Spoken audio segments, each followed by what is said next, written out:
Assalamualaikum warahmatullahi wabarakatuh. Halo semuanya, perkenalkan nama saya Debbie Sinta dari Prodi S1 Akuntansi semester 1, Fakultas Ekonomi dan Bisnis.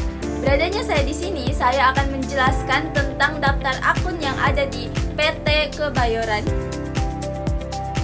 Mata kuliah Akuntansi Pengantar dan Praktik.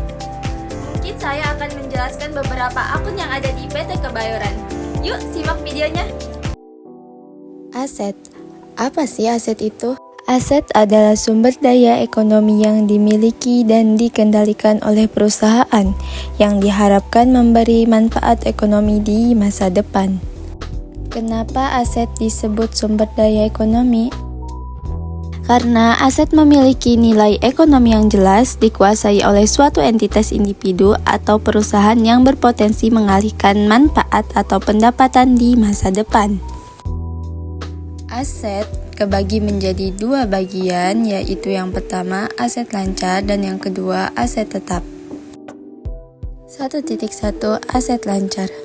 Aset lancar adalah aset yang dapat diubah menjadi kas dalam jangka waktu kurang 1 tahun atau 1 siklus operasi.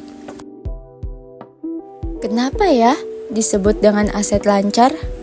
Karena aset-aset ini bisa dicairkan menjadi uang tunai dengan cepat.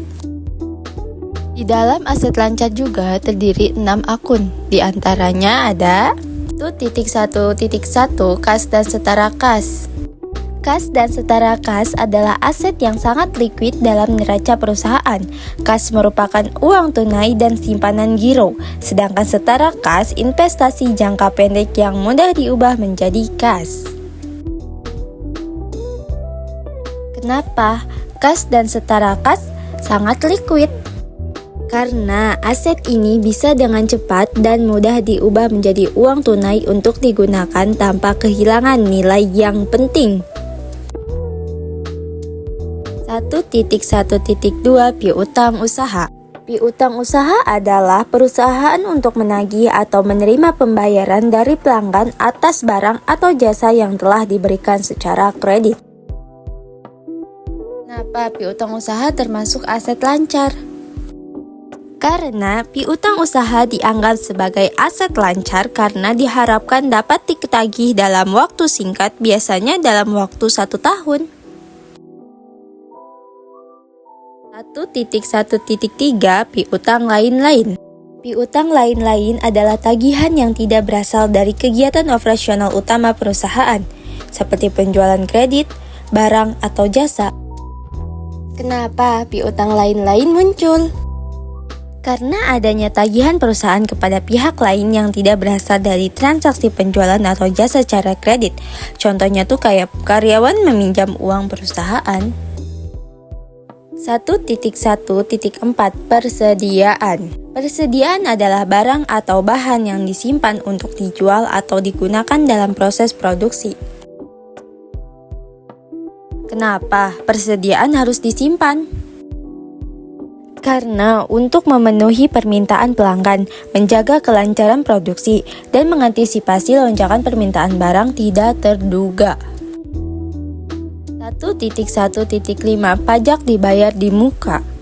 Pajak dibayar di muka adalah pajak yang sudah dibayar tetapi belum diakui beban. Kenapa ada pajak yang dibayar di muka? Karena pajak yang dibayar di muka juga bertujuan untuk meningkatkan kesadaran wajib pajak. Yang terakhir ada 1.1.6 Aset lancar lainnya. Aset lancar lainnya adalah kategori aset lancar yang tidak umum atau penting yang dapat diubah menjadi kas dalam 1 siklus bisnis atau 1 tahun. Kenapa aset dikategorikan tidak umum atau penting? Karena sifatnya yang tidak selalu penting dan kurang sering muncul dalam neraca dibandingkan aset lancar utama seperti kas, piutang, atau persediaan.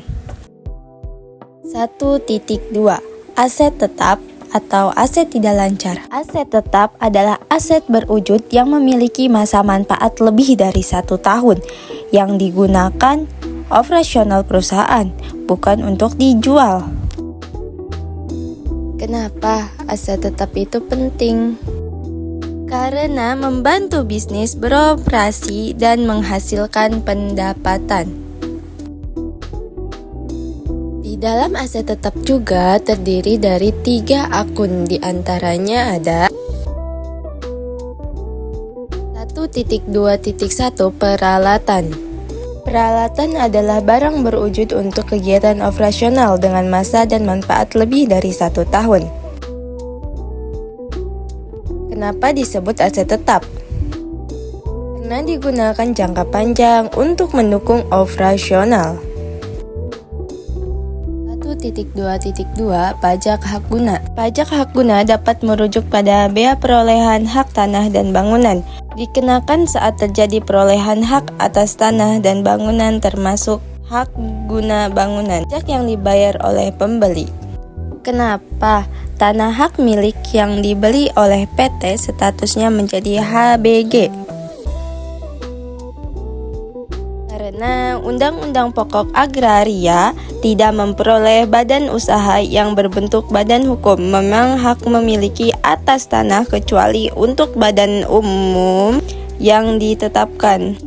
Yang terakhir 1.2.3 Pajak tangguhan. Pajak tangguhan adalah pajak yang dibayar di masa depan karena perbedaan waktu pengakuan. Kenapa disebut tangguhan? Karena pembayaran terjadi di periode mendatang. Mungkin cukup sekian penjelasan yang bisa saya jelaskan. Kurang lebihnya mohon maaf. Cukup sekian dan terima kasih. Wassalamualaikum warahmatullahi wabarakatuh.